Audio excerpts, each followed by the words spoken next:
My sister dreamed of a necklace like this.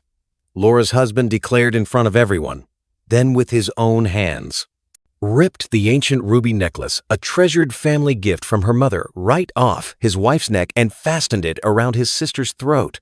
This was no ordinary jewelry, but a 5-generation family heirloom that had survived wars and revolutions.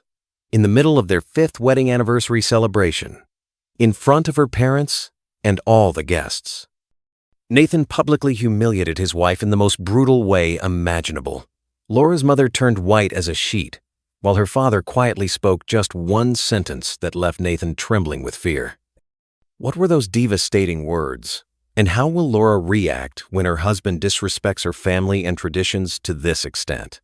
And before we continue, write in the comments from which country you're watching the video, and also check if you're subscribed to the channel, as I share interesting life stories with you every day.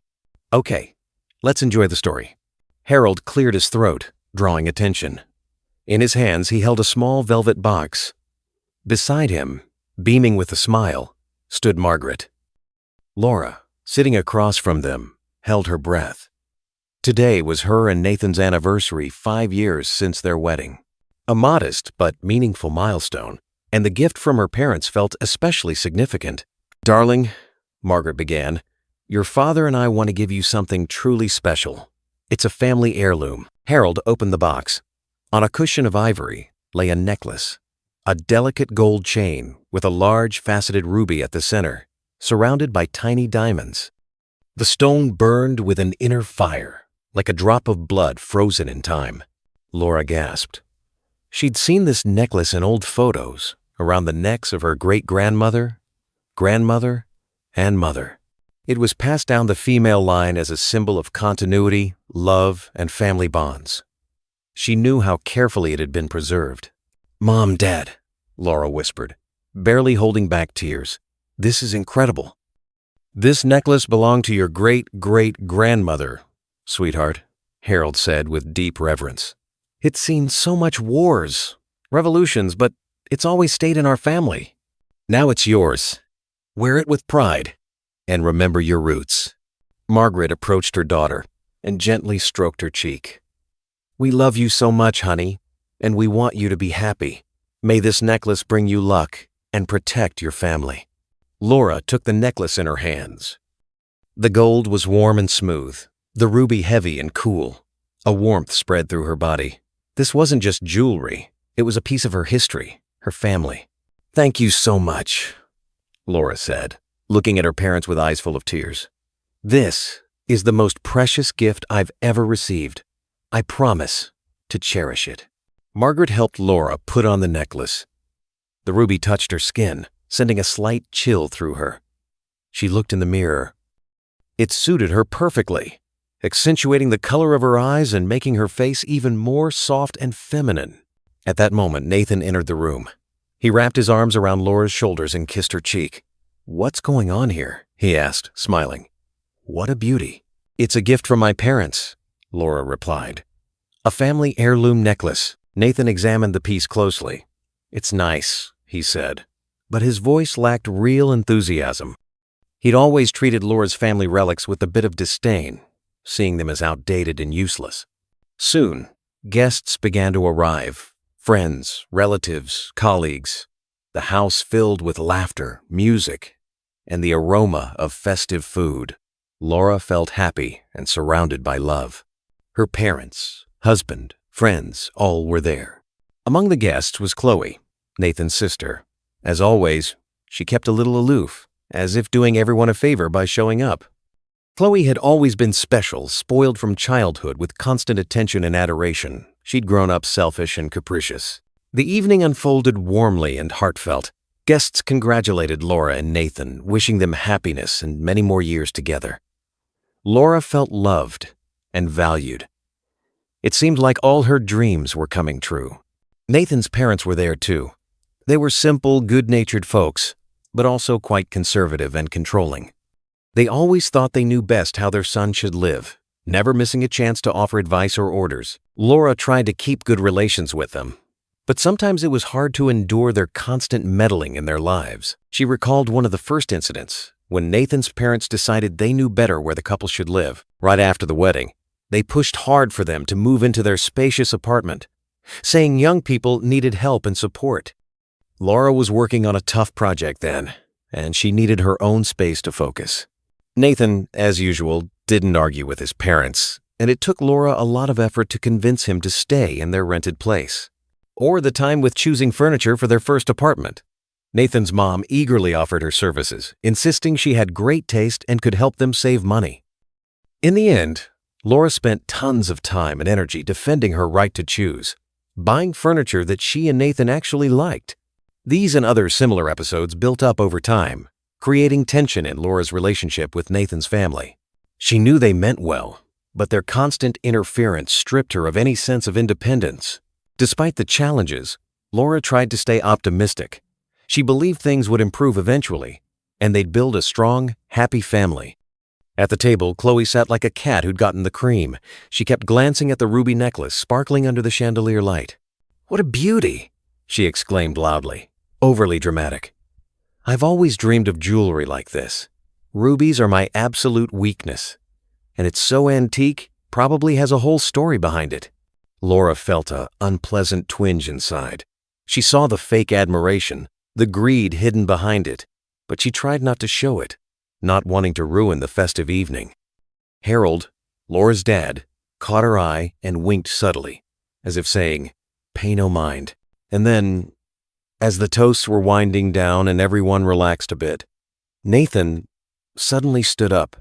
His eyes held a strange, unfamiliar excitement. Laura tensed. What was this? "Hold on a minute," Nathan said, scanning the room. "I want to do something." He approached Laura, and her heart raced. Was he about to say some warm words? Declare his love? Thank her for the years together? She even half rose from her chair, ready for his embrace. But instead, Nathan reached out and unclasped the necklace from her neck. Laura was stunned. What was he doing? "Nathan, what are you?" she whispered in confusion. Nathan didn't answer. He carefully removed the necklace from her neck. In that instant, Laura felt not just confusion, but a chilling horror, like she sensed something terrible coming. Then Nathan turned to Chloe. "My sister dreamed of it, so my sister gets it," he announced loudly, with some odd pride in his voice. Without another word, he placed the necklace around Chloe's neck. A dead silence fell over the room. Laura felt the blood drain from her face. It was like she might faint. Everyone froze, like in a silent film. She saw her parents' distorted faces, her mom's bewildered look, the anger frozen in her dad's eyes. Chloe herself stood like a statue, stunned by the turn of events, with a silly smile on her face. Laura stared at Nathan, unable to believe her eyes. How could he? How could he do this to her family, to this relic that meant so much? She saw no remorse in his eyes, no embarrassment, just some foolish triumph, like he'd done something heroic. In that moment, all Laura felt was humiliation, a humiliation she'd never forget. Humiliation in front of her parents, the guests, herself. She suddenly realized she'd been living in some illusory world all these years, where Nathan loved and valued her. But now that illusion crumbled like a house of cards. She recalled all the times Nathan's family interfered in their lives, when his parents gave unsolicited advice, when Chloe manipulated him like a puppet, and Nathan always went along, always putting their interests above hers. But she'd always forgiven him, hoping he'd change someday, grow up, learn to defend their family. But apparently, her hopes were in vain. After a long, agonizing pause, Harold broke the silence. His voice was calm, but steely. "Nathan," he said slowly, "who exactly are you married to?"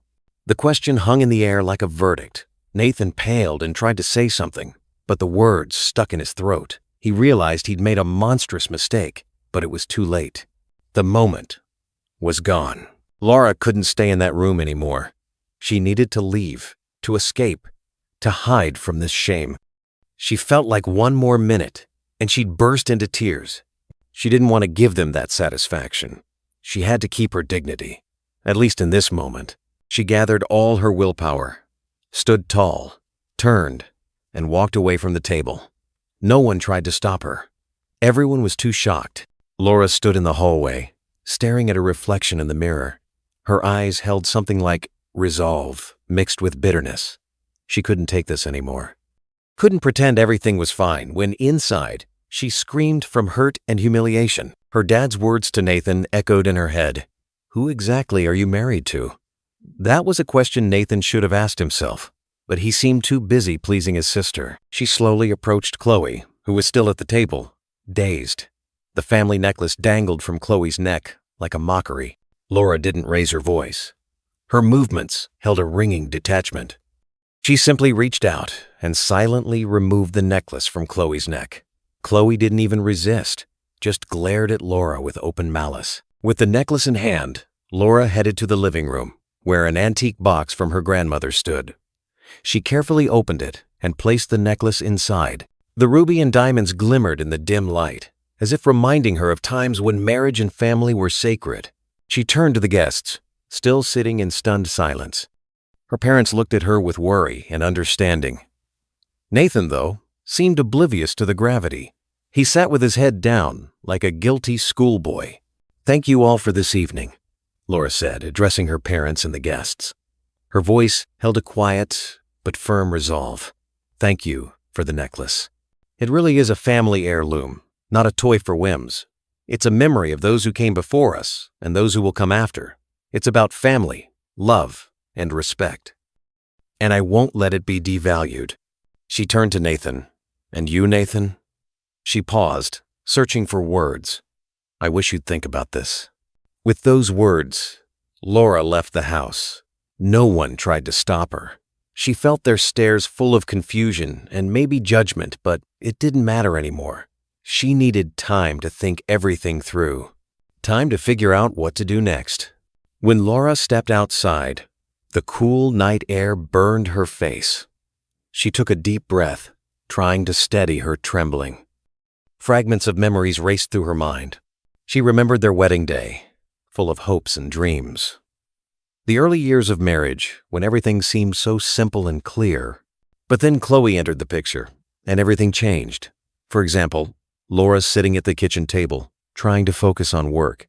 Nathan laughing loudly on the phone with Chloe. Laura asks him to quiet down, but he brushes her off, saying it's just Chloe. Later, she finds out Nathan lent Chloe a large sum of money without consulting her. When Laura voices her frustration, Nathan accuses her of jealousy and misunderstanding. Another example. Laura and Nathan planning a vacation. Laura dreams of a romantic trip to Paris, but Chloe insists on going to Nathan's parents' cabin. Nathan gives in, saying it would make his mom happy. Laura feels betrayed but stays silent, not wanting a fight.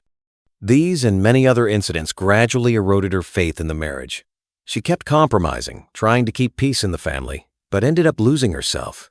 She became a shadow, living in the shadow of Nathan's family. Laura walked down the night street, not knowing where she was going. She just wanted to escape, to hide from the pain and humiliation. She needed time to understand what she wanted from life, time to remember who she really was. Meanwhile, back at Laura's parents' house, an awkward silence reigned. Harold, struggling to contain his anger. He'd always loved Nathan like a son, but his son-in-law's action had overflowed his patience. "I don't get what came over him," he muttered. "How could he humiliate his wife like that in front of all the guests?" Margaret silently hugged her husband. She sensed trouble looming over their family. She'd always suspected Chloe had too much influence over Nathan, but she never thought it would go this far. Chloe sat at the table, head down. She felt awkward, but also a smug glee. She'd always envied Laura her beauty, her smarts, her family, and now, having sown discord in their marriage, she felt like a winner. Nathan sat thunderstruck. He didn't understand what had happened. He just wanted to please his sister, make her happy. He'd never thought it could hurt Laura so much. Only now, with Laura gone, did he start to grasp the depth of his mistake. The evening ended in heavy silence. Guests drifted away, leaving Nathan alone with his thoughts. He felt empty and lost. He knew he had to do something, but what? The next day, Nathan came home from work late in the evening. The apartment was quiet, unnaturally so. Usually, he was greeted by the smell of dinner, soft lamplight, and Laura on the couch with a book or laptop. Today, only darkness and oppressive emptiness met him. He turned on the light, and the harsh chandelier glow illuminated a crumpled note on the coffee table next to the velvet box. Inside, like a shard of shattered hope, lay the necklace. He picked up the note with trembling hands. Laura's handwriting, always so neat and precise, now looked hasty, like it was written in a rush. "Nathan," the letter began, "I can't do this anymore. It's not about the necklace, though. That was the last straw. It's that you never put my interests first. Your family always comes before me. I'm tired of being second place, tired of feeling like I have to fight for your attention and respect. I'm leaving. You can keep the necklace. Maybe someday it'll remind you of what you've lost." Nathan reread the note several times, trying to absorb its meaning.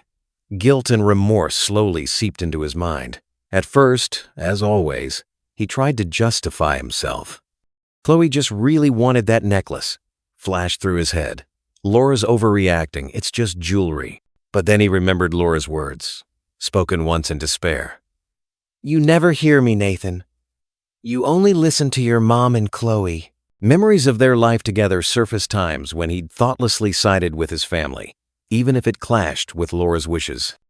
All those little things he'd ignored or dismissed as trivial now formed one big picture. A picture of his selfishness and inattention. He suddenly realized Laura was right. He really never put her first. He'd always feared offending his family, their criticism and displeasure, and in the end, he'd hurt the closest, dearest person to him. Suddenly, his phone rang. Nathan glanced at the screen mechanically. "Chloe," the caller ID read. His heart clenched with conflicting feelings. On one hand, he wanted to answer, hear his sister's voice, get her support and approval. On the other, he knew picking up now would confirm his loyalty to his family, show nothing had changed, that he was still dancing to Chloe's tune. He stared at the phone like it was a snake ready to strike. Two voices battled in his head. Chloe's insistent and demanding one, and Laura's quiet, sad one, echoing in his memory. He recalled her words, "You need to learn to say no to your family, Nathan, or we'll never make it." His fingers instinctively reached for the answer button, but at the last second, he stopped. Laura's face appeared before him, her weary gaze, full of disappointment. He remembered her smile, so rare lately. He remembered how they dreamed of kids, their own home, a happy old age together. And all that could collapse in an instant because of his inability to make the right choice. The ringing stopped. Nathan sighed heavily, as if shedding an unbearable burden. He felt something shifting inside. For the first time in ages, he didn't rush to Chloe's call. For the first time, he put his interests, or rather his marriage's interests, above his family's. He set the phone down and approached the mirror. In the reflection, he saw a stranger, confused, guilty, but also filled with determination. He didn't want to be a puppet in others' hands anymore. He wanted to be a man, a husband, someone capable of making his own decisions and taking responsibility for them. Nathan looked at the necklace on the table again. It no longer seemed like just jewelry. Now it was a symbol of lost love, shattered trust, missed opportunities. He realized he'd lost not just the necklace, he'd lost Laura.